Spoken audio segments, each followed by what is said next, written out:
How did you come to be a zookeeper? Was this always your goal? I've always known that I wanted to work with animals. I have an identical twin sister, and her name is Amanda. And when we were about 3, we promised each other that we were going to save all animals. That was what we were going to do. We were going to protect the rainforest, we were going to save all the sea turtles, we were going to do everything we could for animals. We both got involved with a zoo in southern Alabama. I was actually in and out of a wheelchair for 2 years. I suffered from a really rare nerve disorder that affected my left leg, and my doctors told me that I would never walk without excruciating pain, and that I was going to spend the rest of my life in a wheelchair. Oh, wow. And there was a little zoo in southern Alabama that was undergoing quite a bit. They had to go through 3 major evacuations in 1 year for Hurricanes Ivan, Dennis, and Katrina. And Animal Planet caught wind of their story and sent some camera crews down there and actually made a documentary series about the little zoo that could, the Alabama Gulf Coast Zoo. I was in the hospital and I was obsessed with this show. Here were these people that were everything I always wanted to be as zookeepers, who were putting their lives on the line to overcome something that everyone told them they could not possibly overcome. And my mom knew I was obsessed. She'd already ordered me the t-shirt from the zoo gift shop online when my doctors came in and said that the experimental nerve block that we had been working on was not responding the way that we had wanted, and that we were once again back to square one and didn't have any options and wasn't sure where I was going to go from there. My mom went out into the hallway with my twin sister and dialed 411 and asked for the Alabama Gulf Coast Zoo, just on a whim, out of nowhere, and the zoo director picked up the phone.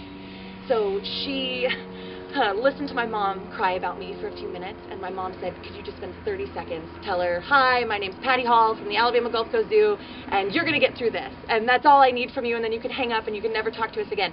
She spent a half an hour on the phone with me, and then she had the head keeper call me the next day. And they turned into my home away from home support group.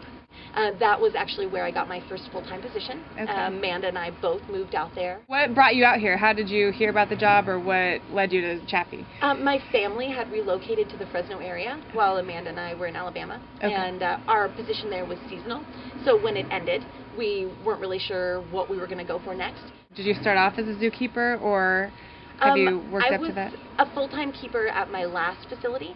When I started here, I started at the ground floor. I wanted to learn how a larger facility like this works from the bottom up. So I started out as a keeper assistant, and then I was a special projects keeper, which is kind of like a seasonal keeper, and then I got my full-time position. And I'm the relief keeper here, which means that I'm cross-trained almost everywhere, and I get to bounce around and go where I'm needed. So I've worked full-time in hoofstock, elephants, birds, reptiles, and the hospital.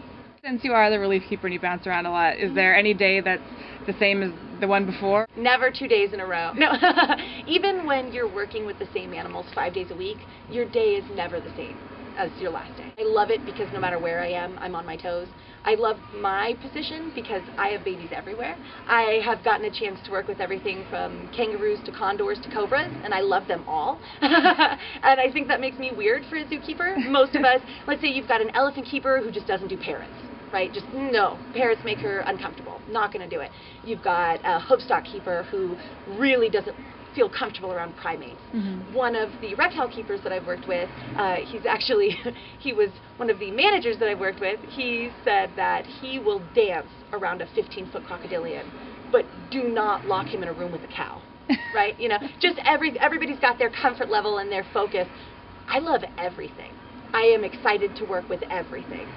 I want to work internationally in wildlife conservation, and I think working in the various departments around the zoo has taught me to see differently, to see the entire environment. Is there one animal or one species in particular that you like working with more than others? I would say that reptiles is one of my all-time favorite places to work, and overall, it's because I get to get people to fall in love with animals that they hate, right? People come into the reptile building like it's a haunted house, and if I can get them to go from, I'm terrified of that, it's going to hurt me, it's coming after me, to, oh really? You know, that's a huge win.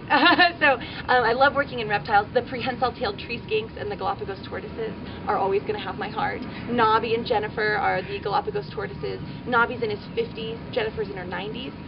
Galops have a special relationship with the birds on the islands, so they will actually lift their whole bodies up and go into almost a trance while the birds come and groom them and preen off old skin and bugs, things like that. Yeah. So our tortoises seek out that attention. And, well, we obviously don't have flocks of Galapagos finches to come in and do the job for them, so we get to do it. And so when Nobby hears my voice, he will immediately go into that pose or try to move towards me so that he can go into that pose.